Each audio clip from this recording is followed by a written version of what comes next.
Chennai central ரயில் நிலையத்திலிருந்து நேற்றிரவு புறப்பட்ட சேரன் எக்ஸ்பிரஸ் ரயிலில் முன்பதிவு செய்யப்படாத பெட்டியில் ஏறிய துணை ராணுவ படையினர் துப்பாக்கி காட்டி பயணிகளை மிரட்டியது வீடியோவாக பதிவு செய்யப்பட்டுள்ளது.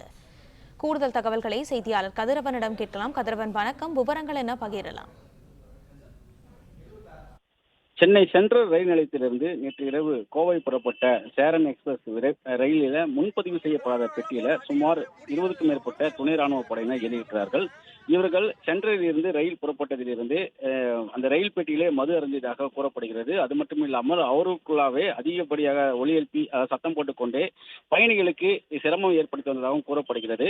மேலும் முன்பதிவு செய்யப்படாத பெட்டி என்பதனால அங்கிருந்த பயணிகளை அவர்கள் அமர்வதற்கு ஏற்றவாறு அங்கிருக்க பயணிகளை துப்பாக்கி காட்டி மிரட்டி தாங்கள் உட்கார வேண்டும் என்று மிரட்டி இருக்கிறதாகவும் கூறப்படுகிறது. அது மட்டும் இல்லாமல் பயணிகளை இந்தி மொழியில ஆபாசமான வார்த்தைகளை பேசி திட்டியதாகவும் பெண்களை கேலி செய்யும் வகையில் அவர்கள் பேசியதாகவும் கூறப்படுகிறது. அதனை இந்திய அறிந்த சில பயணிகள் தட்டி கேட்டபோது அவர்கள் துப்பாக்கி காட்டி மிரட்டியதாகவும் கூறப்படுகிறது.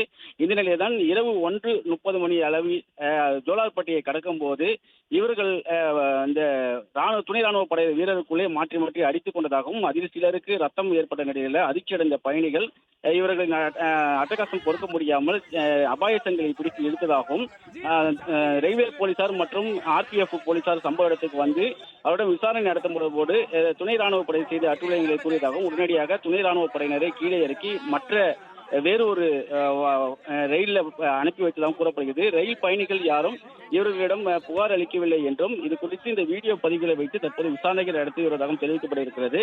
மேலும் போலீசாரிடம் தங்களை துப்பாக்கி காட்டி மிரட்டியதாகவும் செருப்பால் அடித்ததாகவும் சில பொதுமக்கள் குற்றச்சாட்டுகளை முன்வைத்திருக்கிறார்கள். அது குறித்தும் விசாரணைகள் நடைபெற்று வருவதாகவும் தெரிவிக்கப்பட இருக்கிறது. தற்போது இந்த வீடியோ காட்சிகள் வெளியாகி இருக்கிறது. இதனை அடிப்படையாக வைத்து ரயில்வே போலீசார் விசாரணைகளை மேற்கொண்டு வருகிறார்கள்.